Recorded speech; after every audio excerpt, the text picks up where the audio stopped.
hello again. It's a Kaiju Noir special. It has been a while, my friend. How are you? That's my question to you, and you've given me 3 questions, so I think it's only best I answer them, don't you? Question 1. What are your thoughts on the forgotten theme to Ghostbusters 2 on our own, and how does it compare to the original theme?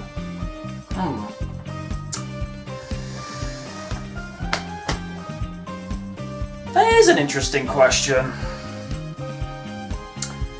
I'd say,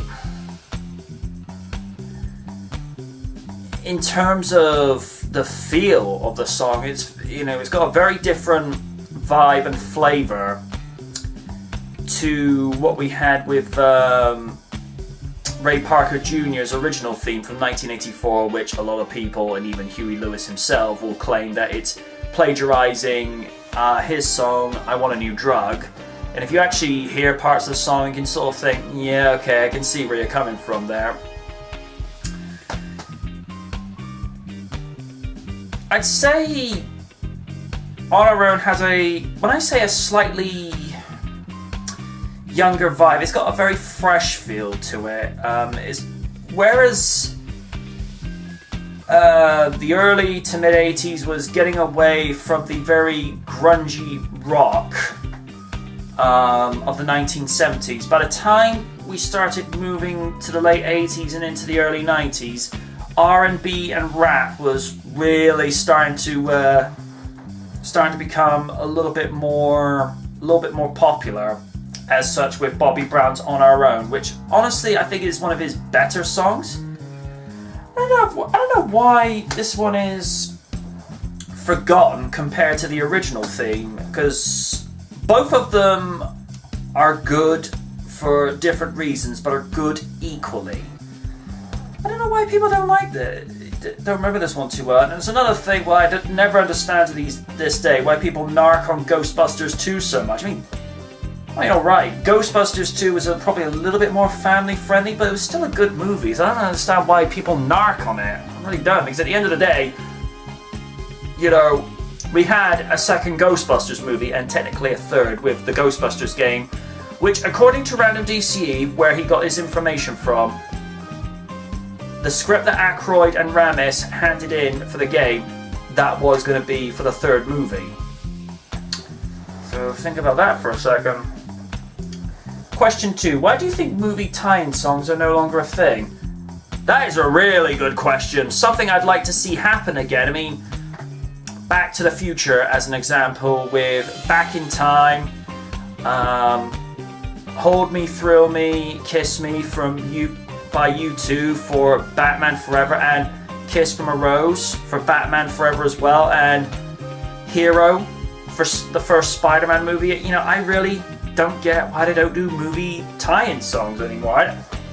Think of the promotion that it would do for recording artists to do a song for a movie.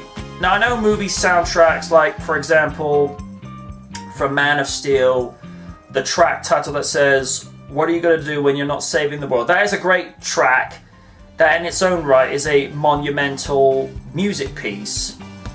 But I do get what you're saying. There really needs to be like a resurgence of this, because, like I say, it'll do wonders for the recording artists as they get mentions like, "Oh, you're on the soundtrack for Spectacular Spider-Man 2, as an example," or, "Hey, you're on the track listing for Batman Rise of the Riddler." Think of what that could do for people. Maybe that's a very good point, and it's something that we should address to movie studios on Twitter. Question 3. What is your favourite Batman team-up across all forms of media? I'd say my favourite is from the late 90s with Batman Superman World's Finest, and it's what Batman v Superman Dawn of Justice should have been. Because what Bruce Timm and all the other people that were involved with Batman the Animated Series and Superman the Animated Series, they were able to have a blend perfectly. And it was at a point in the 90s where it's not like, you know, with the Super Friends where one group would come in and they just start teaming up straight away. In the 90s, it was kind of a very rebellious, anti-establishment kind of era, and I suppose, you know, Batman coming in onto Superman's town, turf territory, call it what you will. It's like, hang on, I'm not having your brand of justice come into my place. Like, and the thing that got me, it's released on DVD as a direct-to-DVD movie only, but it is part of, I think it was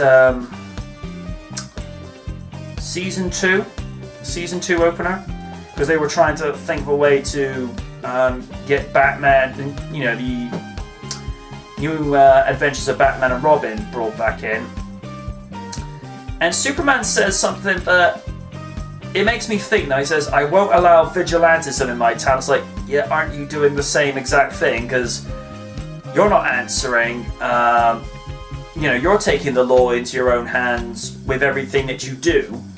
So I'm not saying Superman is wrong for, you know, being the hero and looking out for the little guy in Metropolis, but he does come across as a bit of a hypocrite when he's criticizing Batman of taking the law into his own hands and saying, I won't have vigilantism in my town. It's like, but you're doing the same thing.